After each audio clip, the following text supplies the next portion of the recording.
បាទគ្រូជំរាបសួរដល់បងប្អូននិងមិត្តភ័ក្តិទាំងអស់គ្នានេះគឺជាសកម្មភាពខ្លះៗដែលខ្ញុំបានមកធ្វើការចូលរួមសង្ក្រាន្តវត្តភ្នំឃើញថាទស្សនវិជ្ជានៅរាជធានីភ្នំពេញនៅថ្ងៃទី2ពេលរាត្រីនេះឃើញថាមានបងប្អូនប្រជាពលរដ្ឋខ្មែរយើងក៏ដូចជាភ្ញៀវជាតិភ្ញៀវបរទេស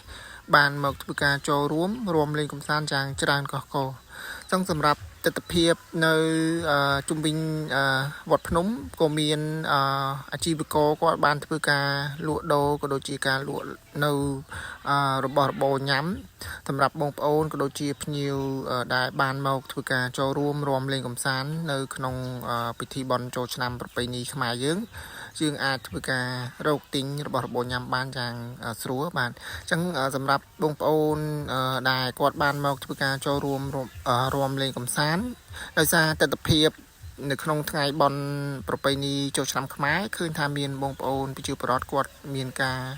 លេងល្បែងក៏ដូចជាការប៉ាត់ម្សៅការលេងចាក់ទឹកការបាញ់ទឹកបាទអញ្ចឹងសម្រាប់ជាយោបល់ក៏ដូចជាគំនិតរបស់ខ្ញុំខ្លះបើសិនជាករណីបងប្អូនបានមកចូលរួមលេងកម្សាន្តបើអាចគួរតែមានជារបស់របរការពារនៅទូរស័ព្ទដៃកាបូបលុយក៏ដូចជាសំខាន់មួយទៀតតទៅនឹងការប្រើប្រាស់នៅវ៉ែនតាការពារភ្នែកដោយសារបងប្អូនយើងគាត់ប្រើប្រាស់នៅកំភ្លើងបាញ់ទឹកពេលខ្លះគាត់ធ្វើការបាញ់មកលើយើងដោយมันមានជាចេតនាទេអញ្ចឹងវាអាចខ្លាចពេលខ្លះការបាញ់ទឹកអាចនឹងប៉ះពាល់មកដល់ភ្នែករបស់យើងអញ្ចឹងដើម្បីកុំឲ្យមានបញ្ហាត្រូវភ្នែកយើងត្រូវធ្វើការប្រើប្រាស់នៅវ៉ែនតាការពារភ្នែកបាទអញ្ចឹងនេះគឺជាទស្សនវិជ្ជានៅខាងមុខនៃនាឡិកានៃទីតាំងវត្តភ្នំឃើញថាមានមនុស្សយ៉ាងច្រើនកកឡើងណែនតាន់តាប់តែម្ដងបាទអញ្ចឹងសម្រាប់នៅជុំវិញនាឡិកាកន្លែងវត្តភ្នំក៏មានបងប្អូនយើងគាត់បានធ្វើការថតរូបយ៉ាងស្រស់ស្អាតបាទអញ្ចឹងនេះគឺជាកម្មវិធីដែលបងប្អូនជាពលរដ្ឋបានធ្វើការចូលរួមលេងកម្សាន្តក៏ដូចជាការរាំវង់ក៏ការរាំក្បាច់បាទអញ្ចឹងសម្រាប់កម្មវិធីនៃ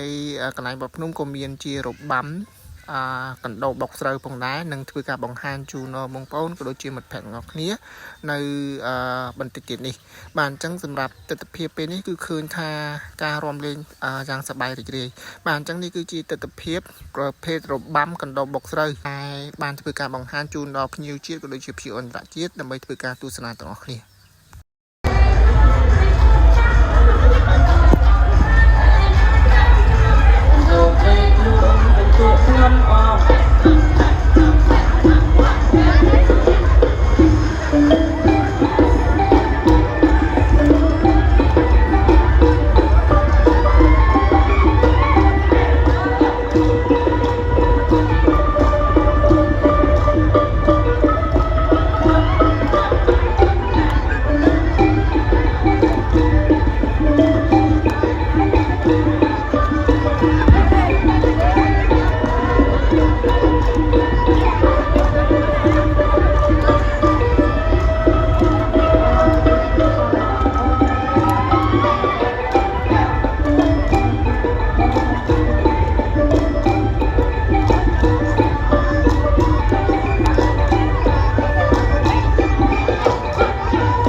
សម្រាប់វីដេអូថ្ងៃនេះគឺខ្ញុំបានមានការបង្ហាញជូនដល់បងប្អូនក៏ដូចជាមិត្តភ័ក្តិទាំងអស់គ្នាអំពីទស្សនវិជ្ជាខ្លះៗនៃសង្ក្រាន្តវត្តភ្នំដែលជាវីដេអូ